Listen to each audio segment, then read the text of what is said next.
शैक्षिक नवाचारी संवाद की ऑनलाइन क्लासेज में आप सभी का बहुत बहुत स्वागत है। तो प्यारे बच्चों, आज हम चलते हैं अपनी कक्षा की ओर। हिंदी में पहले सेशन में हमारे साथ हैं टिहरी से सरोज बाला सेमवाल मैम और दूसरे सेशन में अल्मोड़ा से दीपा आर्य मैम। तो पहले हम चलते हैं Tehri Saroj Bala Semwal ma'am. Welcome to you and mike over to you. जी सर, आभार, धन्यवाद सर। तो आज की शैक्षिक नवाचारी शिक्षण संवाद की ऑनलाइन क्लासेस में सभी बच्चों का, प्यारे प्यारे बच्चों का बहुत बहुत स्वागत है। तो आज की कक्षा में बेटा हिंदी की आज आपकी कक्षा है। इसमें मैं सरोज बाला सेमवाल, राजकीय प्राथमिक विद्यालय भैंसियारो, नगर टिहरी गढ़वाल से आपके साथ हूँ। आज हम पूर्व की भांति इसमें प्रतियोगी परीक्षाओं की तैयारी को लेकर आए हैं।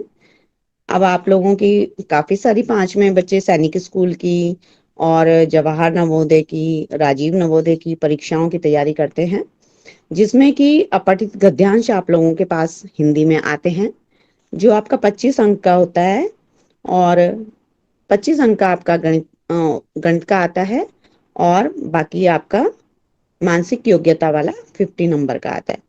तो आपको आज हिंदी के कुछ एक अपठित गद्यांश लेके हम आपके बीच में आए हैं। तो प्रतियोगी परीक्षाओं से पूर्व जो हमें थोड़ी बहुत तैयारियां करनी चाहिए, इन तैयारियों पर हम चल रहे हैं। तो बेटा आप लोगों को मेरी स्लाइड दिखाई दे रही होगी। इसमें देखिए, आपको कोई कुछ चित्र दिखाई दे रहा है। ये किस चीज का चित्र है? क्या आप लोग इस चित्र को कहीं देखा है आपने, या आप इस चित्र से वाकिफ हैं? तो कोई एक बच्चा बताएं। कठपुतली का। क्या आपने कभी कठपुतली का डांस देखा है कहीं? Yes ma'am. कहाँ देखा है बेटा? मैम मेले में और टीवी में। वेरी गुड, शाबाश बेटा। यानी कि आप कठपुतली को पहचानते हो। तो देखो बेटा, कठपुतली के मैं आपके लिए थोड़े से ये अलग से चित्र लेके आई हूँ। इनको आप देखो, इस तरह की कठपुतलियां होती हैं। तो पहले हम थोड़ी सी सामान्य बात कर लेते हैं कठपुतली के संबंध में। कठपुतली जो है वो विश्व की प्राचीनतम रंगमंच पर खेले जाने वाले मनोरंजन कार्यक्रमों में इसको माना जाता है। उनमें से ये एक है। पहले जमाने में बेटा टीवी रेडियो इतना ज्यादा नहीं हुआ करता था, तो कठपुतली के खेल से लोग अपना मनोरंजन किया करते थे।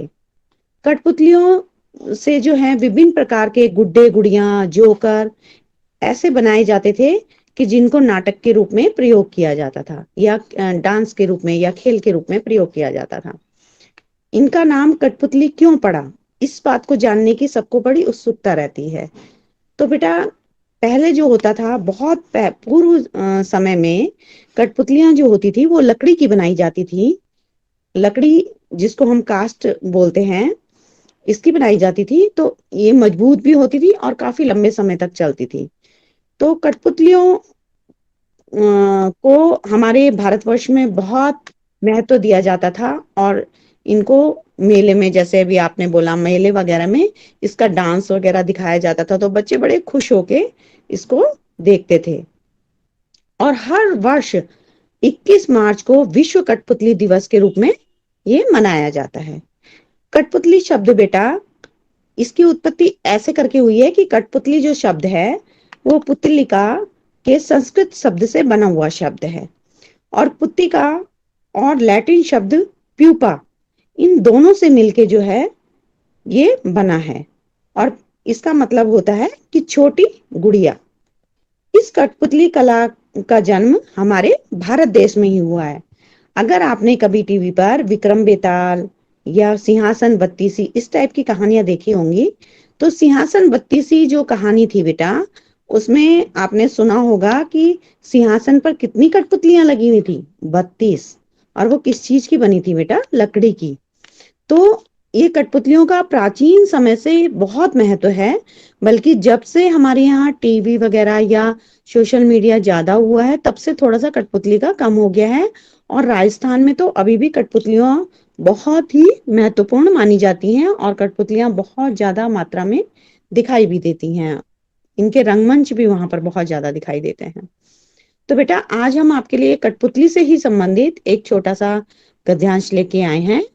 इसको हम लोग देख लेते हैं, पढ़ते हैं। देखिए, मेरे साथ साथ आप लोग भी इसको मन में पढ़ेंगे और समझने का प्रयास करेंगे। इसके बाद आपने इसी गद्यांश में से कुछ प्रश्नों के उत्तर देने हैं और सभी बच्चे एक साथ नहीं बोलेंगे। जैसा कि अभी आपको सर ने बताया था, आप लोग केवल एक बच्चा आंसर देगा और बाकी चुप रहेंगे और पूरा प्रश्न सुनने के बाद ही आप लोग उत्तर देंगे। तो बेटा मैं गद्यांश शुरू करती हूँ, आप लोग मेरे साथ साथ मन में इसको पढ़िए और समझने का प्रयास कीजिए। फिर इसमें से आपने प्रश्नों के उत्तर देने हैं। कठपुतली कला मंच, रंगमंच और मनोरंजन का प्राचीन स्वरूप है। मनोरंजन मतलब खुश होने के लिए, अपने आप को बहलाने के लिए पहले क्या किया करते थे कि रंगमंचों पे कठपुतली का प्रोग्राम चलता था। तो जो अधिकतर ग्रामीण भारत में प्रचलित था और सबसे ज्यादा ये कहाँ पर प्रचलित था बेटा? राजस्थान में। ये राजस्थान का फेमस खेल या रंगमंच कार्यक्रम समझो आप था। यह ऐसी कला है जो बच्चों के साथ साथ बड़ों को भी आकर्षित करती है। कठपुतली कला अनेक कलाओं का मिला जुला स्वरूप है, जैसे मूर्ति कला, चित्रकला, आलेखन, अभिनय, लेखन, संगीत। कठपुतली बनाने में अनेक प्रकार के कच्चे माल का उपयोग होता है, जिसमें अधिकतर क्या होता है? चमड़ा, लकड़ी, कागज की लुगदी और भरे हुए कपड़े का प्रयोग होता है। जिन बच्चों ने कठपुतली देखी होगी उन्होंने ये सब चीजों की बनी हुई कठपुतलियां देखी होंगी। तो कठपुतलियों के भेद उन्हें चलाने के तरीके पर निर्भर है। जैसे हाथ की कठपुतली डोर वाली कठपुतली, छड़ वाली कठपुतली, छाया मंच मतलब छाया के रूप में भी कठपुतली का प्रोग्राम दिखाया जाता है, अभिनय दिखाया जाता है। भारत में कठपुतलियों को ईश्वरीय माना जाता है और कठपुतली कलाकार उनका बड़ा सम्मान करते हैं। जो कठपुतलियों को नचाते हैं वो कठपुतलियों का बहुत अधिक सम्मान करते हैं। वे जब पुरानी पड़ जाती हैं, वे कौन? कठपुतली। कठपुतली जब पुरानी पड़ जाती हैं या टूट फूट जाती हैं तो उन्हें फेंका नहीं जाता। पुराने रिश्तेदार की भांति उन्हें घर में ही रखा जाता है। तो बेटा आप लोगों ने प्राचीन का मतलब इसमें समझे आप लोग क्या है? प्राचीन का मतलब होता है पुराना, ठीक है। स्वरूप का मतलब होता है उसकी आकृति। ग्रामीण मतलब गांव का परिवेश, जो हमारे गांव का भारत है। प्रचलित मतलब प्रसिद्ध।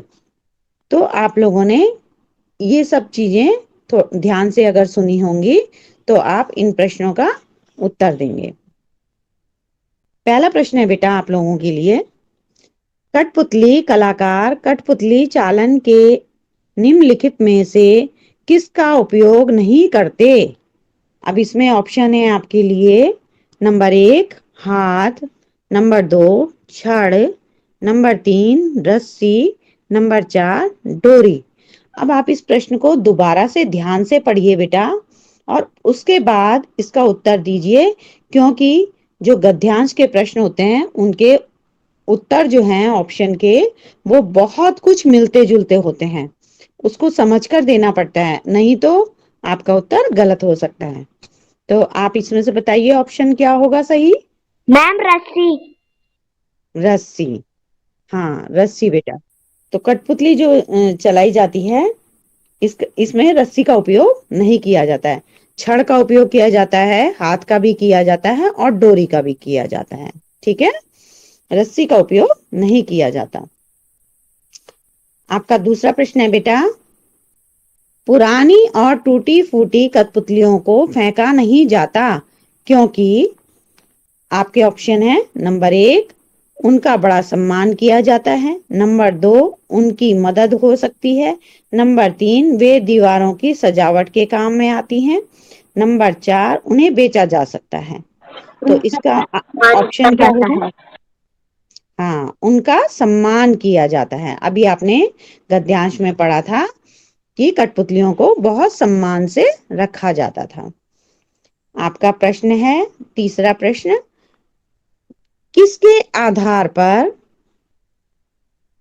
आधार पर कठपुतलियों को भिन्न श्रेणियों, भिन्न मतलब अलग अलग, श्रेणियों में, श्रेणी मतलब भाग में बांटा जाता था? अब आपके ऑप्शन है बेटा इस प्रश्न के, बनाने में प्रयुक्त सामग्री, अभिनय में प्रयुक्त पात्र, चलाने के तरीके और निवास स्थान। चलाने के तरीके। हाँ, चलाने के तरीके आपका सही ऑप्शन होगा, चलाने के तरीके। चलाने के तरीके के आधार पर कठपुतलियों की श्रेणियों में बांटी हुई हैं वो, कि उसको किस ढंग से हम चला रहे हैं, उसी ढंग से उसको चालन के तरीके के हिसाब से उसकी श्रेणियां बटी हुई हैं।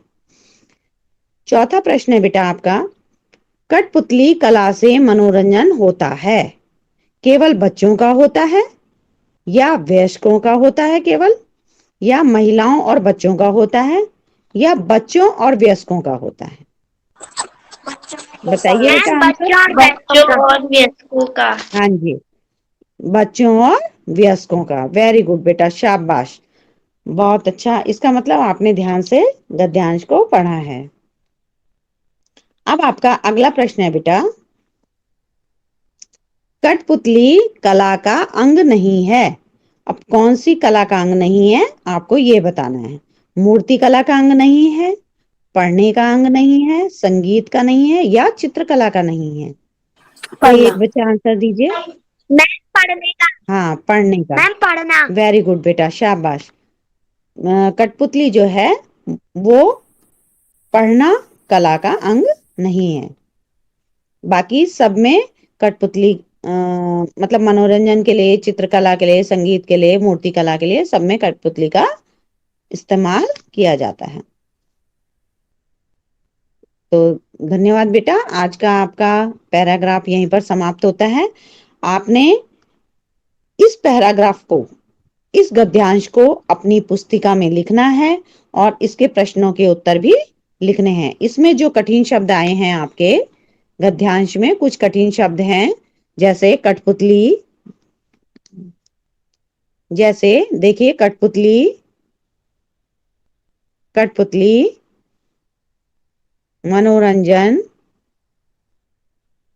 स्वरूप, प्राचीन, अधिकतर, ग्रामीण, इस तरह के जो शब्द इसमें हैं बेटा, अभिनय, लेखन, इन कठिन शब्दों को आपने अपनी अभ्यास पुस्तिका में 10-10 बार लिखना है, उनको पढ़ना है, मात्राओं का मिलान करना है, और इसके बाद आप लोग इस प्रश्नों के उत्तर लिखेंगे। ठीक है? और अपने अपने जो स्कूल का ग्रुप है उसमें आप लोग इसको डाल सकते हैं, और हिंदी के ग्रुप में भी आप इसको भेज सकते हैं। तो मैं अब माइक दीपा मैडम को सौंपती हूँ। अब आपका अगला सेशन दीपा मैडम लेंगी, जिसमें वो आपको व्याकरण से संबंधित कुछ जानकारियां देंगी। तो धन्यवाद बच्चों, आपने ध्यानपूर्वक और शांतिपूर्वक अपनी कक्षा को सुना।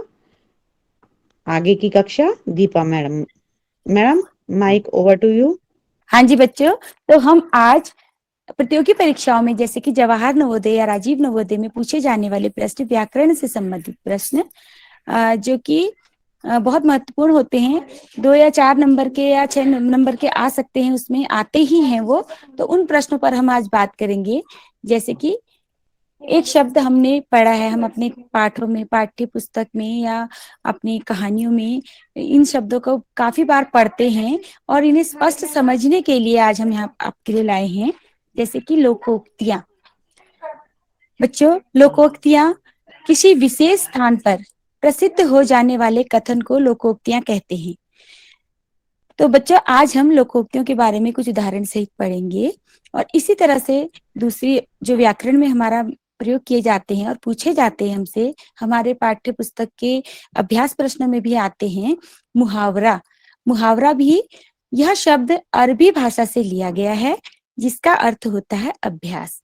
किसी भाषा के में मुहावरों का प्रयोग भाषा को सुंदर, प्रभावशाली, संक्षिप्त तथा सरल बनाने के लिए किया जाता है। यह वाक्यांश होते हैं। इनका प्रयोग करते समय इनका शाब्दिक अर्थ न लेकर विशेष अर्थ लिया जाता है। तो बच्चों, ये दो शब्दों पर आज हम कुछ वाक्य उदाहरण से हम इसको स्पष्ट करेंगे। तो जैसे कि पहला है लोकोक्तियां।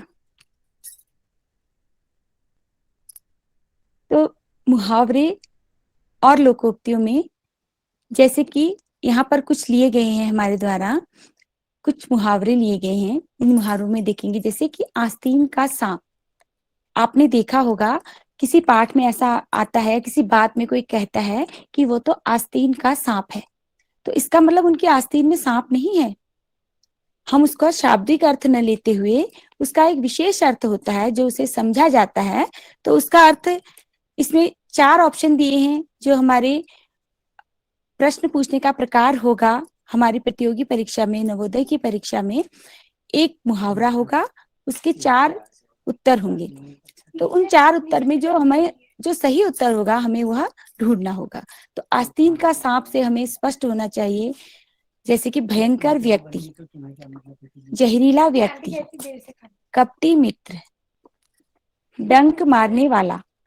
तो बच्चों, कपटी मित्र। आप बिल्कुल बिल्कुल, एक बच्ची ने बताया कपटी मित्र। तो बच्चों, आपको स्पष्ट है कि आस्तीन का सांप, कि हमने जैसे कि आस्तीन में सांप पाल रखा है, तो वैसे हमारा मित्र है जो बहुत कपटी है, जो हमें छल कर रहा है। तो इस शब्द के, इस वाक्यांश के शब्द से ही हमें समझ जाएंगे हम कि इसका अर्थ कपटी मित्र है। और कपटी मित्र पर हम गोला लगाएंगे या फिर टिक करेंगे। जैसे भी प्रश्न पूछा, जैसे भी उसका उत्तर देना होगा वैसा करेंगे। तो अगला प्रश्न, अगला मुहावरा है आंख में धूल झोंकना। आंख में धूल झोंकना।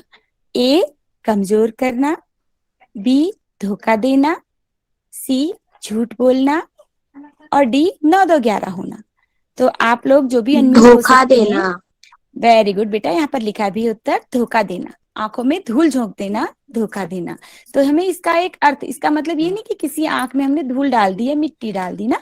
तो इसका अर्थ हमें अलग तरीके से समझना पड़ता है, जो हमारे वाक्य को एक प्रभावशाली बनाता है। अगला है ईद का चांद होना। यह एक मुहावरा है, ईद का चांद होना। 1 महीने में मिलना, बहुत प्यारा व्यक्ति, दुर्लभ होना, रोशनी देना। तो इसमें उत्तर क्या है? लिखा है यहाँ पे दुर्लभ होना। दुर्लभ होना। तो ईद का चांद बच्चों, आप देख रहे हैं ईद का चांद बहुत दिनों बाद दिखाई देता है और बहुत बारीक सा होता है, बहुत मुश्किल से दिखता है। तो इसलिए वो, इसका मतलब जो आदमी जिससे हम कहेंगे कि ईद, आप तो ईद का चांद हो गए, इसका मतलब बहुत समय बाद, बहुत कम समय बाद, बहुत कम मिला है हमें।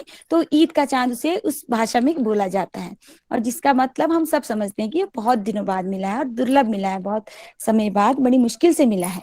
तो ये मुहावरे का यह अर्थ माना जाता है। उसके बाद चौथा है इसमें गड़े मुर्दे उखाड़ना। तो इसके प्रश्न उत्तर इस तरह से विकल्प पूछे जा सकते हैं। कब्र खोदना, इतिहास का अध्ययन करना, पुरानी चीजें लाना, पुरानी बातों को दोहराना। पुरानी बातों को दोहराना। Very good. तो इसमें गड़े मुर्दे उखाड़ना मतलब जिन बातों का कोई मतलब नहीं है, जबरदस्ती उन बातों को दोहराना, है ना।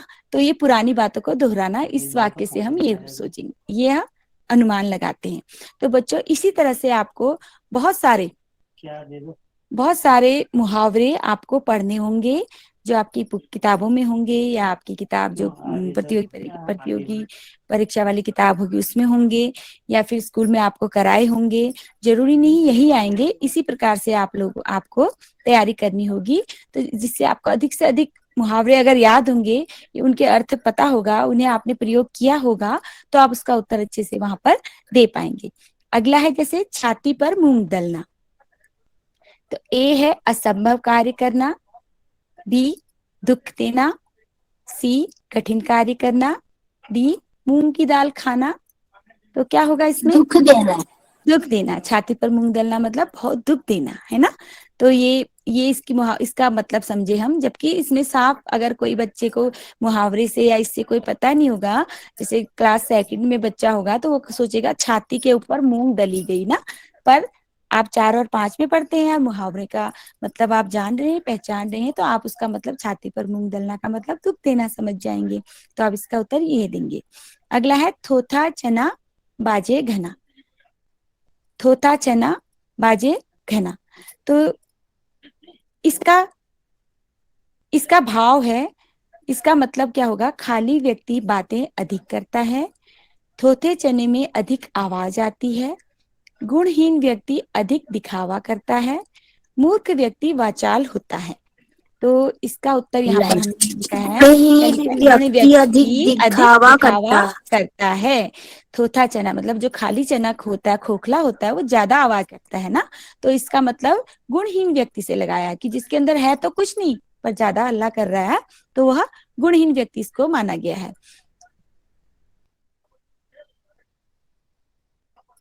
अगला आगे जाके 7वां है, जाके पाँव न फटी बिवाई वो जाने क्या पीर पर आई।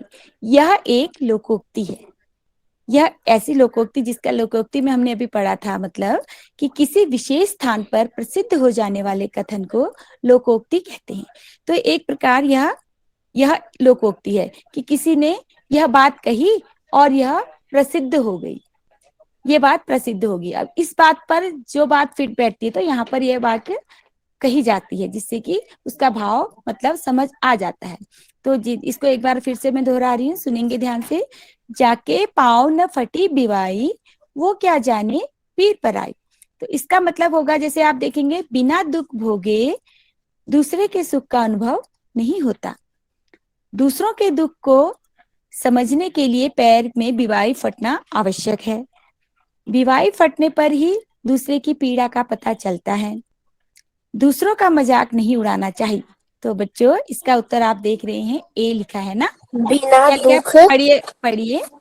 बिना भोगे दूसरे के दुख का अनुभव नहीं होता है। ये इसका मतलब है, जाके पाँव न फटी बिवाई, जिसके पैर कभी बिवाई न फटी हो, जिसने कभी कष्ट सहन ही न किया हो, वो क्या जाने पीर पर आई। उसको क्या पता कि दुख क्या होता है, क्या पीर होती है ना। तो इसका मतलब इस बात से लिया जाता है, किसी को बात अगर कहनी है, अपनी बात को प्रभावशाली ढंग से हमने कहना है, तो हम इस लोकोक्ति का प्रयोग करके भी अपनी बात कर सकते हैं। तो अगला है, काला अक्षर भैंस बराबर।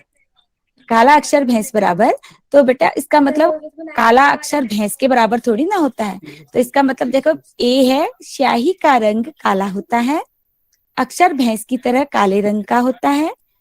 अनपढ़ व्यक्ति, भैंस काला अक्षर नहीं देख सकती। तो इसका मतलब क्या है? अनपढ़ व्यक्ति।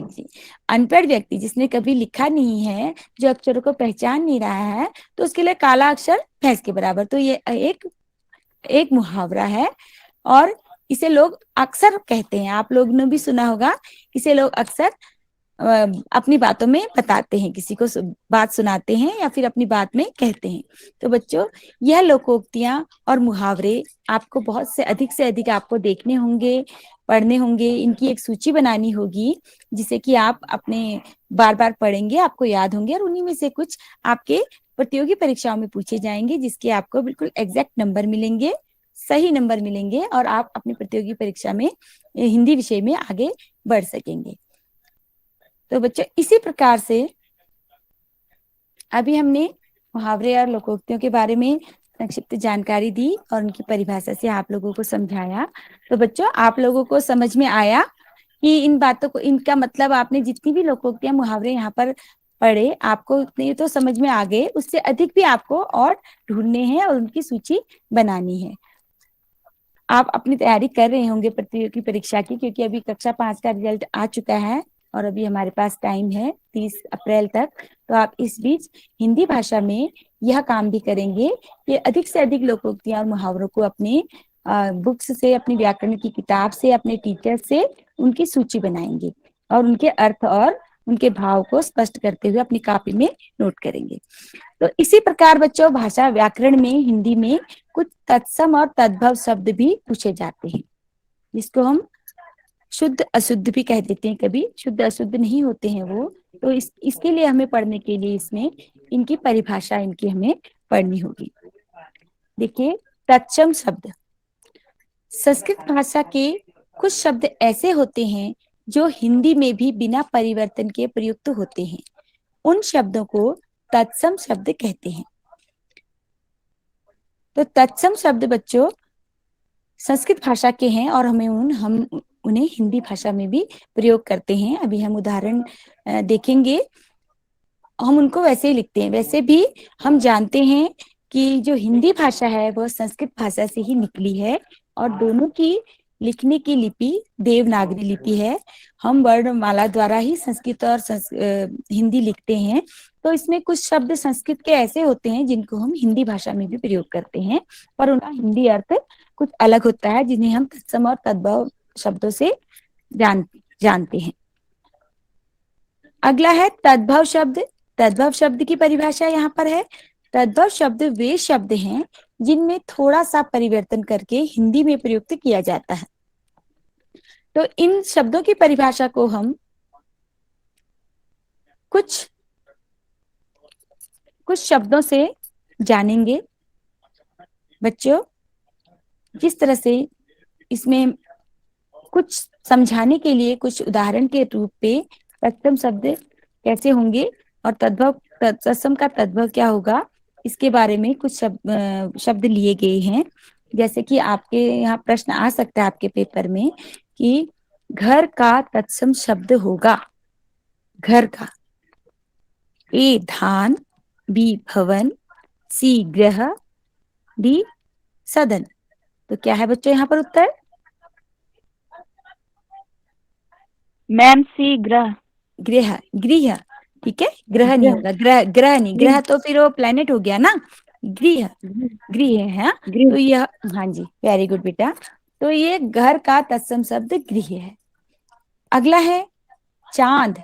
चांद तो सभी जानते हैं, चांद को कई और नाम भी होते हैं, पर्यायवाची आप पढ़ते होंगे, पढ़े हैं।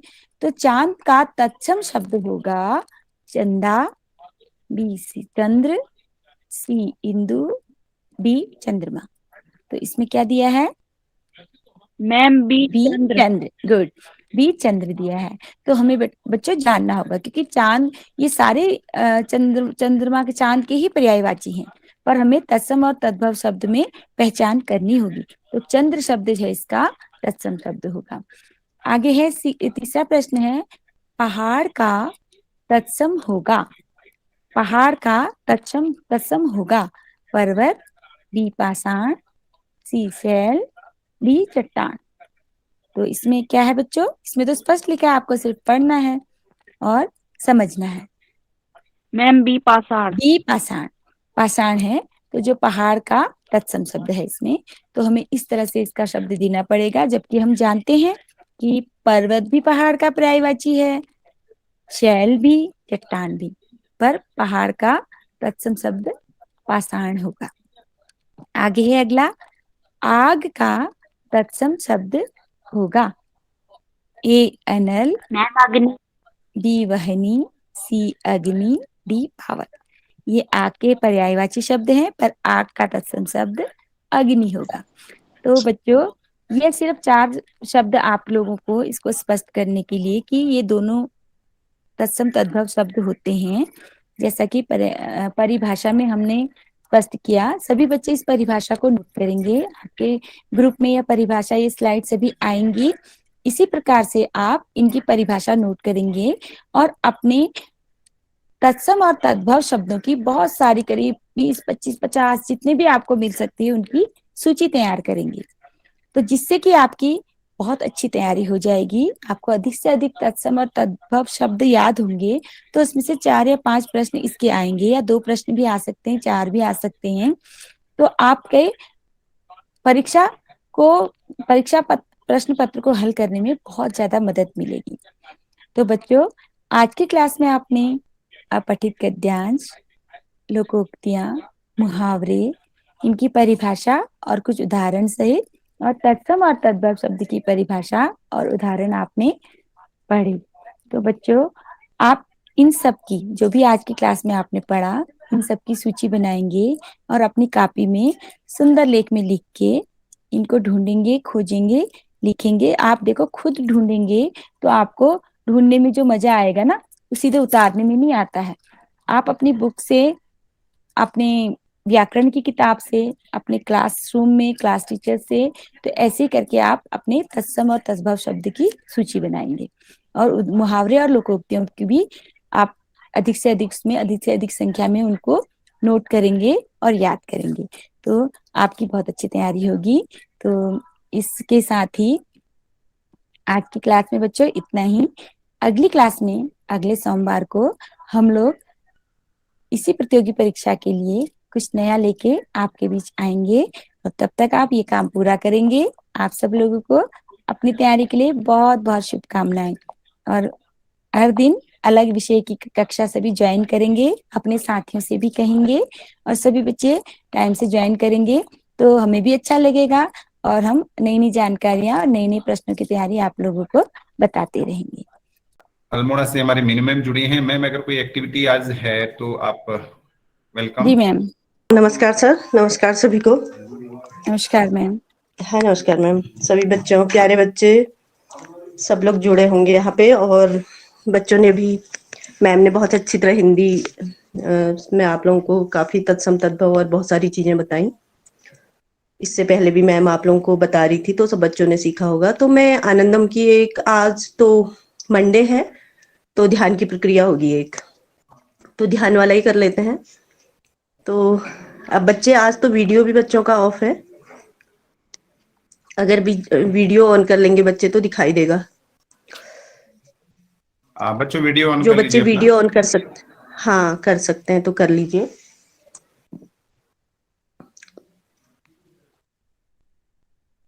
तो ठीक है, हम शुरू करते हैं। सभी बच्चे आरामदायक स्थिति में बैठ जाएंगे और अपनी आंखें बंद कर लेंगे। जिन बच्चों को आंखें बंद, हाँ वेरी गुड बेटा, ऐसे सभी बच्चे वीडियो खोल लेंगे तो समझ में आएगा कि बच्चे कर रहे हैं। तो जिन बच्चों को आंखें बंद करना पसंद नहीं है वो नीचे भी देख सकते हैं। बहुत बढ़िया बेटा।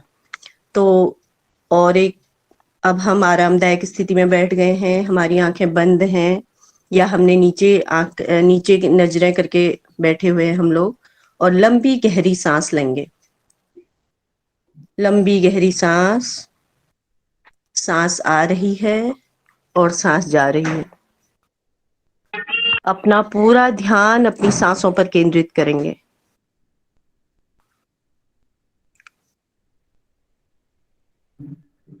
अपना पूरा ध्यान अपनी सांसों पर केंद्रित। सांसें आ रही हैं और सांसें जा रही हैं। अब धीरे धीरे अपना ध्यान अपने आसपास से आने वाली आवाजों पर केंद्रित करेंगे। वो आवाजें बड़ी भी हो सकती हैं, वो आवाजें बहुत छोटी भी हो सकती हैं, बहुत हल्की भी हो सकती हैं। तो हल्की से हल्की आवाज पर अपना ध्यान केंद्रित करना है हमें। और उसके बाद आप लोग रेस्पॉन्स भी देंगे तो छोटी से छोटी आवाज पर ध्यान केंद्रित कीजिए। जो छोटी से छोटी आवाज आपको अपने आसपास सुनाई दे रही है, पूरा ध्यान अपने आसपास से आने वाली आवाजों पर। हम अपने आसपास से आने वाली आवाजों के प्रति सजग हो जाएंगे।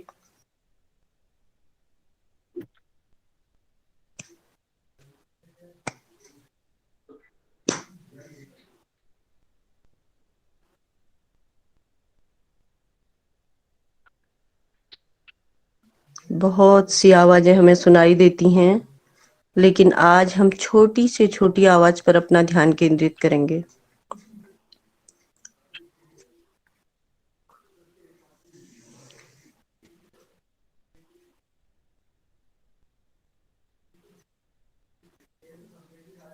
अब एक लंबी गहरी सांस के साथ फिर से अपना ध्यान अपनी सांस पर केंद्रित। हर गहरी सांस के साथ अपना ध्यान अपनी सांस पर। और धीरे धीरे जैसे ही हमें सहज महसूस होता है, हम अपनी आंखें खोल लेंगे। धीरे धीरे अपनी आंखें खोलेंगे और बिल्कुल सहज हो जाएंगे। अपने दोनों हाथ रब करेंगे आपस में, दोनों हाथ मिलाइए, रब करिए और अपनी आंखों में, अपने पूरे शरीर में लगाएंगे, यानी कि हम अपने आसपास की पूरी एनर्जी ले रहे होंगे। ठीक है, हाँ, अब बिल्कुल सहज हो जाएंगे। अब अभी आपके मुझे लगता है आप रेस्पॉन्स दे पाएंगे, तो हाँ जी, आपके चैट बॉक्स खुले होंगे। तो अब मुझे आप लोगों के रेस्पॉन्सेज चाहिए कि क्या क्या हमें आवाज सुनाई दे रही है अपने आसपास। हो सकता है कोई बच्चा बोल के भी बताना चाहे तो वो बता सकता है, अगर आप लोगों की माइक खुले हैं। नहीं तो आप रेस्पॉन्स दे सकते हैं। हवा की आवाज। वेरी गुड बेटा, हाँ, हवा की आवाज आपको सुनाई दी, मैम हवा, धड़कन मैम की आवाज धड़कन एक की बच्चे ने आवाज, लिखा हवा है। की आवाज, हाँ, सही है, हवा की आवाज भी सुनाई दी होगी। सांसों और की आवाज, अपने सांसों की आवाज भी हमें सुनाई देती है। जब हम बहुत ज्यादा ध्यान मग्न होते हैं और हम ध्यान पर पूरा, मतलब आवाजों पर पूरा केंद्रित होते हैं, तो हमें अपनी सांसों की आवाज भी सुनाई देती है। और एक उषा, आपने क्या बोला बेटा? ठीक है, बहुत सारी आवाज। अच्छा, ठीक है, बहुत बढ़िया। और कोई बच्चा रेस्पॉन्स दे सकता है? मैम पत्तों की आवाज, पत्तों की भी आवाज सुनाई देती है। हवा चलती है तो पत्ते आपस में टकराते हैं या हिलते हैं तो उसकी आवाज भी आती है। पत्तों की आवाज, मैम पेड़ हिलने की आवाज, पेड़ हिलने की आवाज, बहुत बढ़िया। हाँ हाँ बेटा, बहुत बढ़िया। हाँ, रेस्पॉन्स बच्चे लिख के भी दे रहे हैं। ठीक है बेटा, बहुत अच्छा रेस्पॉन्स आप लोग दे रहे हैं। और मुझे मतलब मैं खुश हूँ कि आप लोगों ने ये ध्यान की प्रक्रिया बहुत अच्छी तरह।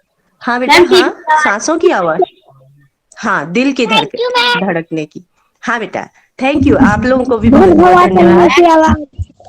हवा चलने की आवाज तो आपने बहुत अच्छी तरह। मैम चलने की आवाज, चलने की आवाज, ठीक है। तो आप लोगों को अलग अलग तरह की आवाजें सुनाई दी, तो इसका मतलब कि आपका पूरा ध्यान उन आवाजों पर केंद्रित था जो हमारे आसपास छोटी से छोटी आवाजें थी।